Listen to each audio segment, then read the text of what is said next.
Bonjour, nous allons revenir ensemble sur le sujet donné au concours de CPIP en 2020, à savoir vieillesse, virgule, dépendance, virgule, et solidarité. Solidarité au pluriel. On pourrait être perturbé par le fait d'avoir trois mots et devoir essayer toutes les combinaisons de ces mots dans tous les sens. Laquelle est la cause de l'autre ou de la troisième, etc. Toutes les combinaisons possibles dans un ménage à trois. En fait, on n'a pas vraiment un ménage à trois. On a d'un côté deux questions assez proches, celle de la vieillesse et celle de la dépendance. Et de l'autre, on a la solidarité. Et notre problématique, finalement, c'est est-ce que la solidarité, aujourd'hui, répond aux enjeux, aux défis posés par la vieillesse et par la dépendance. Il est clair qu'on entend dépendance dans ce sujet-là comme la dépendance des personnes âgées. Certes, on doit prendre en culture générale les termes dans leur sens le plus large, mais lorsqu'on dit la dépendance, en France, on ne parle pas de l'assistanat, par exemple. On parle de la dépendance, c'est-à-dire du fait de ne pas pouvoir accomplir plusieurs des actes de la vie quotidienne. Et la question de la dépendance, le terme dépendance, il est très largement lié aux personnes âgées, généralement atteintes par le grand âge. Voilà. Donc on peut rappeler que pour mémoire, il y a des personnes handicapées qui peuvent être considérées comme dépendantes, mais que la progression du problème de la dépendance, le défi que ça représente, etc., c'est lié au vieillissement de la population, bien entendu. Voilà, donc il n'y a pas tellement de grandes questions à se poser. La question est de savoir comment la solidarité répond à ces défis, à ces enjeux, à ces problèmes. Répond-elle vraiment à cela, une problématique avec du oui et du non? La solidarité répond-elle aujourd'hui réellement aux enjeux de la vieillesse et de la dépendance? Et là, comme d'habitude, on va avoir une réponse en grand 1, thèse-antithèse. Enfin, on va suivre le plan ISP traditionnel. Donc, grand 1, si la solidarité contemporaine a accompagné le vieillissement de la population, virgule, la dépendance constitue un nouveau défi. Ça, c'est le grand 1. 1A, la vieillesse de notre société est largement le produit de la solidarité collective. La vieillesse de notre société est largement le produit de... 1A. Le vieillir dans notre société est largement le résultat de la solidarité collective. Le vieillir dans notre société est largement le résultat de la solidarité collective. Effectivement, dans ce AA, on va rappeler que l'espérance de vie a augmenté de 20 ans depuis 1945, aussi bien pour les hommes que pour les femmes, et que tout cela, on le doit largement à la solidarité collective et très précisément à la sécurité sociale instaurée en 1945, et notamment à deux branches de la sécurité sociale. D'une part, la branche maladie et d'autre part, la branche vieillesse. La branche vieillesse, tout d'abord, on a instauré en 1945 un système obligatoire, généralisé, de retraite. Et donc, les personnes ont pu continuer à avoir des ressources jusqu'à leur dernier jour sans besoin de travailler. On a mis fin à ce qui existait précédemment, c'est-à-dire la véritable question de la pauvreté des personnes âgées. Voilà. Les romans du 19e siècle sont remplis de vieillards laissés à l'hospice sans ressources. On a mis fin à cela. Et donc on peut bien vieillir, c'est-à-dire avec une certaine autonomie, des ressources. On n'est pas obligé de travailler jusqu'à ces derniers jours. Et précisément, la possibilité d'arrêter sa vie professionnelle a permis aux personnes de vieillir dans de bonnes conditions. Voilà. Et le deuxième élément, alors on peut le mettre en premier ou en deuxième parce que les deux sont liés, c'est l'assurance maladie.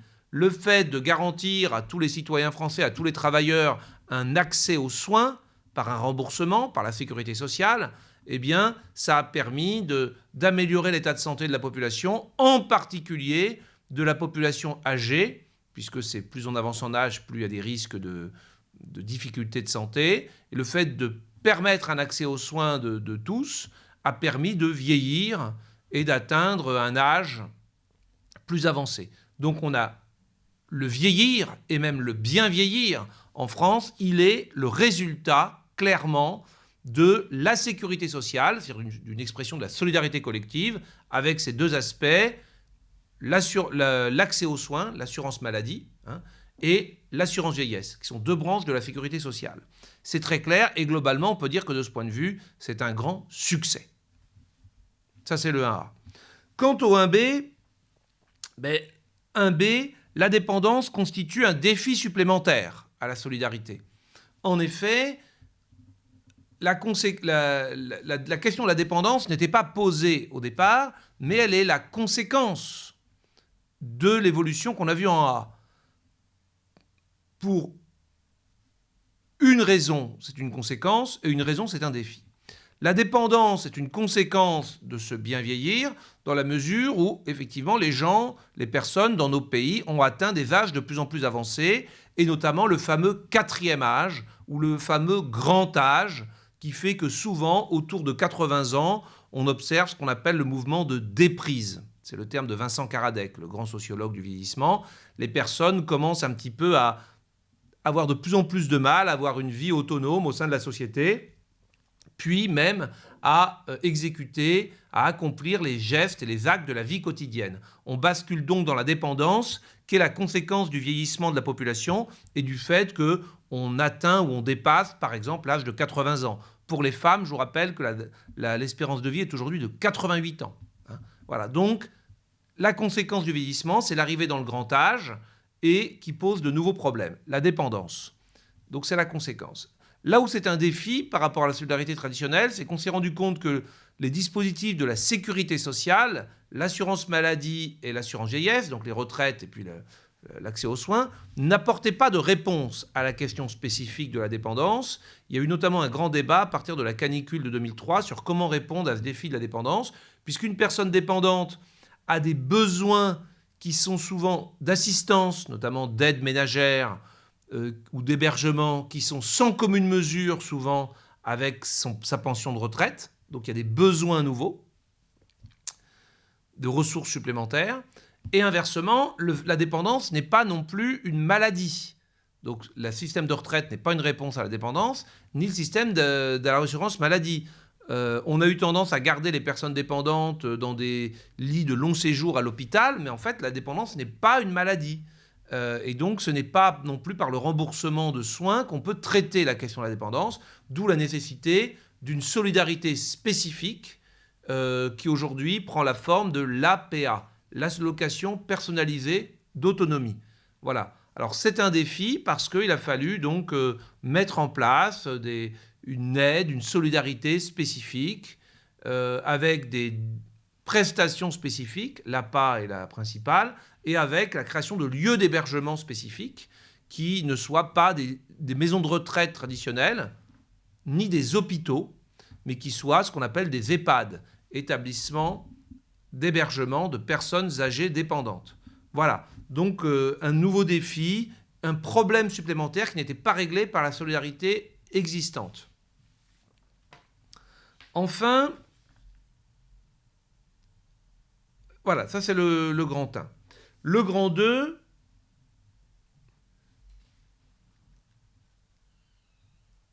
la solidarité face à des besoins renforcés, l'appel nécessaire aux différentes solidarités. Voilà. Donc face à des besoins renforcés, l'appel nécessaire aux différentes solidarités. Ça, c'est le grand 2. En effet, on va rappeler en grand 2 que en grand 2A, que la vieillesse et la dépendance pèsent de plus en plus lourd sur la société. 2A, la vieillesse et la dépendance pèsent de plus en plus lourd sur la société. Il y a donc une exigence, un appel à la société de plus en plus fort, et donc à la solidarité. on pense à deux choses. D'abord, bien sûr, la question économique, la question du financement des réponses à la vieillesse et à la dépendance. La question du financement, qui est le fait que les finances publiques, globalement, connaissent un déficit et une dette publique importante. La dette publique, aujourd'hui, c'est 100% du PIB.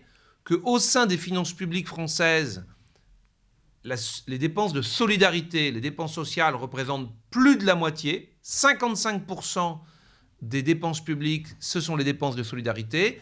Et on sait qu'il y a déjà un déficit de l'assurance maladie chaque année, qu'il y a un déficit, alors que les personnes âgées sont des consommateurs importants de soins, qu'il y a un déficit annoncé de l'assurance vieillesse, la fameuse question du financement des retraites à venir.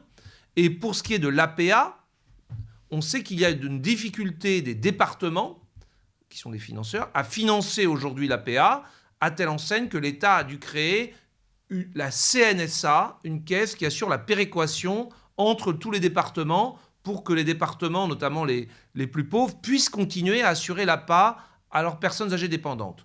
Donc on a déjà un système qui a du mal à financer toutes ces politiques. Or, on sait que l'on va, du fait du vieillissement de la population, vers des besoins en termes tant de vieillesse que de dépendance de plus en plus importants. Voilà. Donc un poids de plus en plus lourd, économique et financier.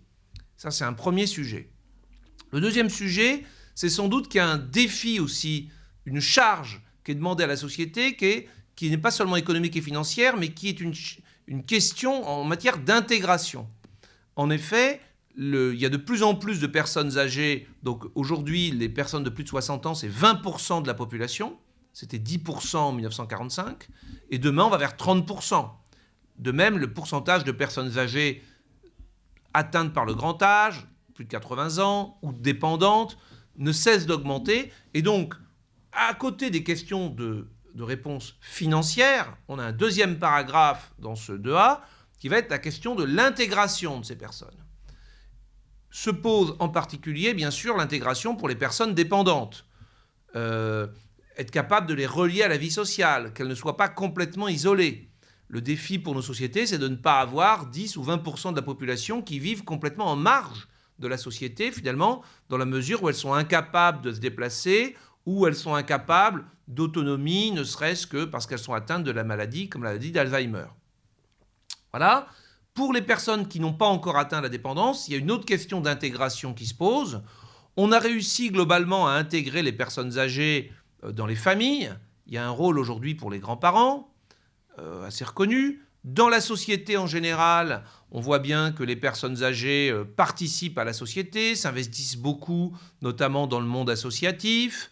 La société de consommation intègre aussi les personnes âgées. C'est un acquis de la mise en place des systèmes de retraite. En revanche, il reste une grande difficulté qui est celle du marché du travail et le débat sur l'employabilité des seniors.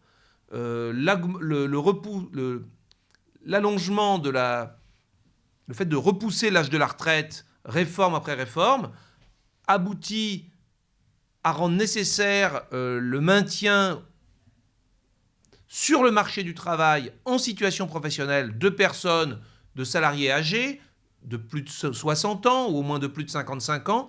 Or, on voit que le monde du travail a des difficultés à intégrer les seniors et à évoluer vers donc une intégration finalement du vieillissement. Voilà, donc c'est une des difficultés qui vient s'ajouter à celle des personnes âgées dépendantes d'intégration dans la société. Il y a non seulement une charge économique et financière que la société doit assurer, mais il y a aussi une charge d'intégration pour permettre un vivre ensemble. Voilà, donc tout ça va augmenter et tout ça nous amène au 2B, la nécessaire mobilisation des solidarités. Voilà. Donc d'abord, bien entendu, conformément aux grands principes de notre société, notamment ceux posés en 1945 et rappelés dans le préambule de la Constitution de 1946, qui a une valeur constitutionnelle, la vieillesse comme la dépendance doivent appeler à la solidarité collective, la solidarité nationale, ou publique en tout cas, puisque les départements et l'APA, ce n'est pas national. Voilà. Et donc il faut poursuivre cet effort, alors même que le cadre des finances publiques est extrêmement contraint. Un enjeu majeur, effectivement, c'est celui de la réforme des retraites. Et nous, ce qu'on va mettre dans le 2B, c'est de l'importance de garder un système universel, ouvert à tous, qui garantisse à toutes les personnes âgées des conditions de vie décentes. C'était l'objectif de 1945, il a été globalement atteint, et il faut y rester attaché aussi au système de retraite par répartition. Ça, c'est la ligne du parti dans laquelle vous devez être. Hein. Voilà, qui est un principe de solidarité entre actifs et retraités, et qui ne renvoie pas chacun à finalement une forme d'épargne individuelle qui serait une forme de régression en termes de solidarité. Donc tous ces sujets doivent bien sûr continuer, il faut rester fidèle à notre modèle malgré un cadre financier contraint. C'est une exigence forte qui renvoie aux valeurs républicaines dont la sécurité sociale est un des pivots. Ensuite, mais au-delà de la solidarité publique, il y a sans doute, on l'a dit, un appel plus large aux solidarités qui doit être faite. D'abord, la solidarité familiale est de plus en plus sollicitée. Elle participe, bien sûr, de la solidarité vis-à-vis des personnes âgées, mais là, il faut lui permettre de se développer dans des bonnes conditions. C'est notamment ce qui a été fait en donnant un statut aux aidants familiaux, hein, en facilitant la conciliation entre la vie professionnelle et le fait d'aider un conjoint, notamment devenu très âgé ou dépendant. Il faut veiller aussi à faire en sorte que cette nécessaire intervention de la solidarité familiale ne soit pas un facteur d'inégalité nouvelle ou de discrimination nouvelle, par exemple au détriment des femmes. Voilà, des femmes qui sont souvent celles qui, au sein du ménage, doivent non seulement plus s'occuper des enfants, plus la charge de l'éducation des enfants que leurs conjoints, mais aussi de la charge de la solidarité vis-à-vis de leurs parents et même des parents de leurs conjoints. Donc il faut veiller à cela. Il faut aussi s'assurer en termes de santé de la question des déserts médicaux, qui évidemment touchent en particulier les personnes âgées, souvent isolées en milieu rural. Là, il y a un vrai enjeu d'accès aux soins, alors même que souvent la fracture territoriale ou le désert médical se double de la fracture numérique et de la difficulté de pratiquer les téléconsultations. Donc l'accès aux soins partout sur le territoire, notamment pour les personnes âgées dépendantes qui ne peuvent plus se déplacer, qui n'ont pas accès au numérique, etc., c'est un vrai sujet auquel les pouvoirs publics doivent continuer de s'intéresser. Donc ça touche aussi là, à toutes les professions médicales, etc. Et plus globalement, je crois que c'est l'ensemble de la société, le monde du travail, les associations, qui doivent aujourd'hui sans doute se mobiliser pour assurer à des personnes âgées et dépendantes de plus en plus nombreuses des conditions de vie dignes et incluses dans la société, qu'elles demeurent incluses dans la société, ce à quoi les seules prestations issues de la solidarité publique ne pourront répondre. Voilà un peu la ligne du parti, si je puis dire. Il y a un élément que j'ai oublié, qui est à la fin du 1B, quand je dis que la dépendance est un nouveau défi, donc on a expliqué que c'était la conséquence du vieillissement, que c'était un nouveau défi. C'est un nouveau défi aussi pour la santé, parce que c'est l'apparition de nouvelles maladies, hein, notamment les maladies neurodégénératives, telles que la fameuse maladie d'Alzheimer. Voilà, donc avec le grand âge apparaît la dépendance et de nouvelles maladies, le besoin de nouvelles recherches, de nouvelles thérapies, etc. Donc un défi supplémentaire. Voilà, j'espère que vous voyez à peu près comment fonctionne ce plan. C'est un plan ISP assez classique, sur un sujet assez classique, finalement. Je vous rappelle donc les titres que nous avons choisis. Grand 1, si la solidarité a accompagné le vieillissement de la population, la dépendance constitue un nouveau défi. 1A, le vieillir dans notre société est largement le résultat de la solidarité collective. 1B, la dépendance constitue un défi supplémentaire. Grand 2, face à des besoins renforcés,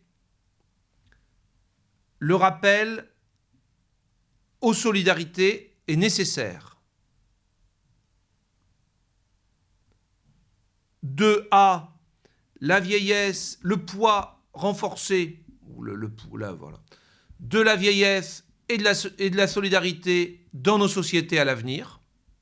Le poids renforcé de la vieillesse et de la solidarité dans nos sociétés à l'avenir. 2B, la nécessaire mobilisation des solidarités. Voilà. Le 2A est un petit peu moins cruel, un peu moins dur que celui que je vous avais dit tout à l'heure, mais c'est ça, c'est l'idée que ça va peser de plus en plus dans la société. Voilà, bon courage!